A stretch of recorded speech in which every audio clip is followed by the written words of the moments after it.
first apologize for the religious, tribal, and sectional undertone of this particular video. It is not in my person to do this, but it is what it is. It is me being very fair as possible as I can. So NAPTIP, the National Agency for Prohibition of Trafficking in Person, a federal government agency that has been established to mitigate trafficking, human trafficking, abuse, illegal migration, both internally and externally, has been caught red-handed. Kidnapping children from Asaba, took them to Kano and has Islamized them.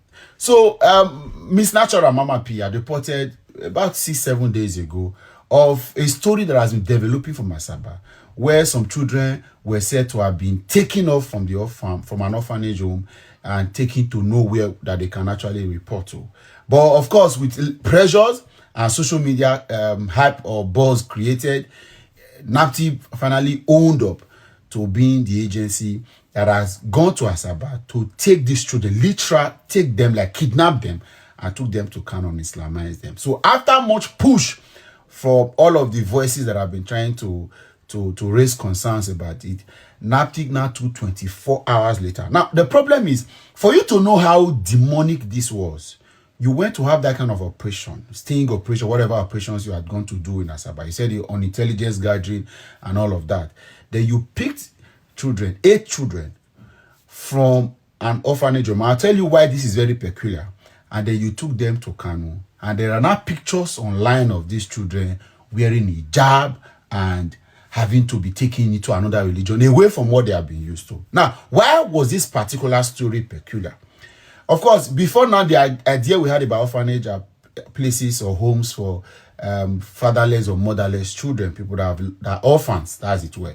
But recently, because of the economic situation of Nigeria, people with single parents or single parents have also now been seen taking their own children to orphanage if they cannot cater for them. They also provide some level of support. And I found out this when I did a bit of orphanage mission work. And then you find that some parents and some in-laws, some family members contribute a quota of their own finances to supporting orphanages because they have to take children there. Because, for example, maybe the parents will not be able to work and take care of them at a particular time.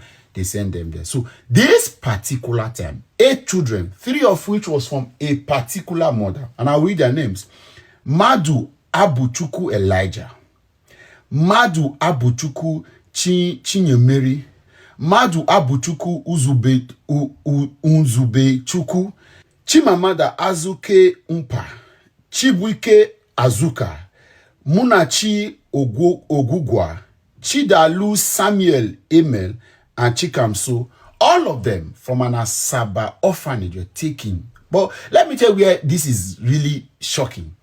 NAPTIP had this operation done, picked these children and did not report it anywhere. Even their weekly news magazine, not on their social media platform. It took Mama P to have called them out for them to now issue a press release, and they now made a public statement to say that in their own story, that about in 2017, many children used to go missing in Kano, and many parents reported that their children were taken off and they can't find them. Up until 2022, they have been investigating that time, looking for these children.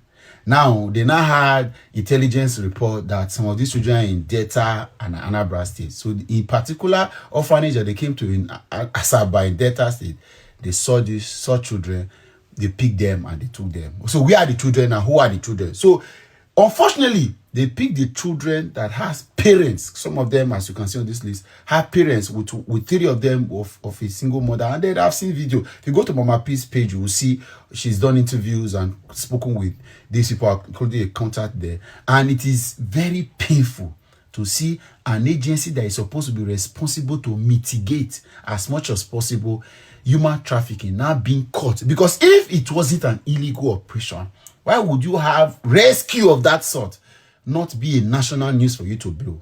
And you did that several weeks or even days. It took the people to cry out. And a Nigerian now use their own platform to cry out for you to come and report to Nigerians of what exactly you do. Right? Or what exactly you did. Right now, they are refusing to agree that these children, as seen in this photo, they are of these people, they have these families, or they are not. They say that it is them coming to collect. And look at it. This is very painful. And like I said, I apologize for this is very disgusting. You look at these children. The mother is crying, or their parents are crying, the orphanage, the people are crying, but then you are saying that you are returning children back to where they came from. Where are their birth certificates? How did you know? What level of information did you gather? Right now, allow us interrogate. Allow the parents that gave birth to these children that you say you are returning back to the authorities in Kano. Where are they? Let them come and confirm. Where are pictures of these children with their former parents? But this current the parents of the children that were taken from Asaba, the parents have pictures, and they are showing pictures of them with their children. They say they only took them there because the economy. Nigeria did not just fail this family. Nigeria is also robbing them. A mother that has to go and take her children to the orphanage because she could not survive the hardship. Now you are going to kidnap the children and you have taken them somewhere because you want to pay recompense. You are doing NAPTIP is now doing partnership with Kano families. And then you are Islamizing them with no recourse. Is this a plan? Or should we be worried? Should Nigeria, is this something that the Christian community needs to interrogate? Or do we want the Southern political caucus to look at this as something that we should worry about? Because I don't understand why, listen, the kind of nonsense happening in Nigeria is something that should worry all of us. And as this calls I've been making, I've followed it up, I've shared videos of it. The minister in charge of this women affairs, social development, no comment yet. Nobody is speaking about it. The police is here to make any statement. DSS is here to make any statement. But then this is going non-stop because there are political undertone involved in all of this. Because if not, this should, at the best, for any reason, worry anybody and cause for concerns. Again, we're only asking NAPTIP to do the needful. We want to see the parents of these children. We want to see pictures of them with their parents, like you said, from 2017. I'm looking at these children. Some of these children were not even born in 2017. But we have taken them now to go and hand over. And that's how you go. The reason why this is out now is because these particular children have parents. So they have gone to orphanages before and said they are doing investigation, collect children and run away. But right now, because these ones have parents, the parents are not demanding for their children. Now God will punish NAPTIP.